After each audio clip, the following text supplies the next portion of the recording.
નમસ્કાર, આપ જોઈ રહ્યા છો જેકેએસ ન્યૂઝ ગુજરાતી. વાત કરીએ તો અમરેલી શહેરના માણેકપરા વિસ્તારમાં જિલ્લાનું સૌથી મોટું એન્જલ સિનેમા વર્લ્ડને સીલ કરવામાં આવ્યું હતું. રાજકોટની ઘટનાને લઈને આગમાં અનેક લોકોએ જીવ ગુમાવ્યા છે બાદ રાજ્ય સરકાર હવે ગંભીર થઈ છે. દરેક જિલ્લામાં કલેક્ટર, એસપી, ફાયર વિભાગને સૂચના આપવામાં આવતા અમરેલી કલેક્ટર અજય દહિયાએ ફાયર વિભાગ સહિત તંત્ર, પોલીસ વિભાગ, વિવિધ ટીમોને ચેકિંગ કરવા માટેની સૂચના આપી અને નિયમો ન પાળતા બિલ્ડિંગમાં સલામતીના ભાગરૂપે કાર્યવાહી હાથ ધરવા માટેની કડક સૂચના આપવામાં આવી છે. અમરેલી શહેર અને સમગ્ર જિલ્લામાં ફાયર ટીમ તેમજ મામલતદાર, વહીવટીતંત્ર, નગરપાલિકા, સ્થાનિક પોલીસ અધિકારીઓ, પીજીવીસીએલ વિભાગની ટીમો શહેરમાં બિલ્ડિંગો તેમજ કોમ્પ્લેક્સમાં તપાસ હાથ ધરી છે. નોટિસ સીલ સુધીની કાર્યવાહી હાથ ધરવામાં આવી છે. ત્યારે અમરેલીની મધ્યમાં આવેલા અમરેલીની સૌથી મોટી એન્જલ સિનેમા પહેલી વખત સીલ કરાઈ છે.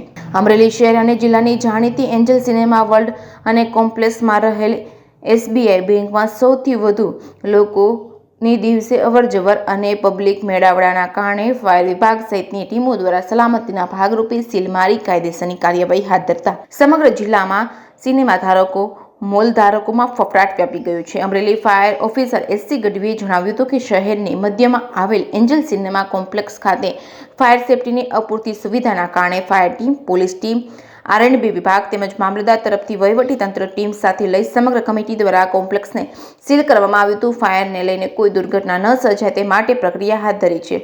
અહીં સિનેમા છે અને એક બેંક આવેલી છે, બીજી કોમર્શિયલ દુકાનો આવેલી છે અને અમરેલીમાં જાણીતા લોકોના બાંધકામ બિલ્ડિંગ ઉપર કાર્યવાહી કરવામાં આવી છે. અમરેલી જિલ્લા કલેક્ટર અજય દહિયા દ્વારા વહીવટીતંત્ર અને ફાયર ટીમને પબ્લિક મેળાવડાવાળા વિસ્તારમાં, complex, cinema, resort, classes, mall વિસ્તારમાં ચેકિંગ કરી નિયમો ન પાળતા હોય તો સલામતીના ભાગરૂપે કાયદેસરની કાર્યવાહી કરવા માટે આદેશ આપતા અમરેલીની ટીમો દ્વારા પ્રથમ વખત જાણીતા લોકોના રિસોર્ટ, સિનેમા ઉપર કાયદેસરની કાર્યવાહીમાં પ્રથમ વખત કરતા કાર્યવાહીને લઈને જાણીતા નામાંકિત લોકોને લઈને ભારે ગણગણાટ ચાલી રહ્યો છે. બીજી બાજુ સરકારી કચેરીઓમાં પણ ફાયરની સુવિધામાં અભાવ જોવા મળે છે. તો કલેક્ટર કચેરી, નગરપાલિકા, તાલુકા પંચાયત સહિતની અનેક કચેરીઓમાં ફાયર સિસ્ટમ હજુ સુધી લગાવવામાં આવી નથી. તો વહીવટીતંત્ર સિટીમાં આકરી કાર્યવાહી કરવામાં આવે છે, પરંતુ સરકારી કચેરીઓમાં ક્યારે પગલાં પડશે તે તો હવે જોવું રહ્યું. જેકેએસ ન્યૂઝ ગુજરાતી સાથે જૈનિક સોજિત્રા, અમરેલી. જો ભાઈ હા બસ તમે એમ કહો છો 12 મીડિયા રહ્યો એટલે પ્રાઇવેટ પ્રોપર્ટી અધિકારી કામગીરી કરે છે, આ પ્રાઇવેટ કંપની નથી કરતી. હા જો ભાઈ હા બસ તમે એમ કહો છો 12 મીડિયા રહ્યો એટલે પ્રાઇવેટ પ્રોપર્ટી અધિકારી કામગીરી કરે છે, આ પ્રાઇવેટ કંપની નથી કરતી. હા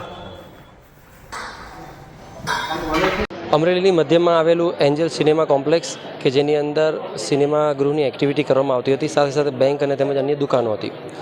આ જગ્યા પર પબ્લિકનો મેળાવડાની સંભાવનાઓ વધારે પ્રમાણમાં રહેતી હોય છે, જેને ધ્યાનમાં રાખીને હાલના તબક્કે ફાયર સેફ્ટીની અપૂરતી સુવિધાના કારણે આ કોમ્પ્લેક્સની સીલિંગ પ્રક્રિયા હાથ ધરવામાં આવેલી છે.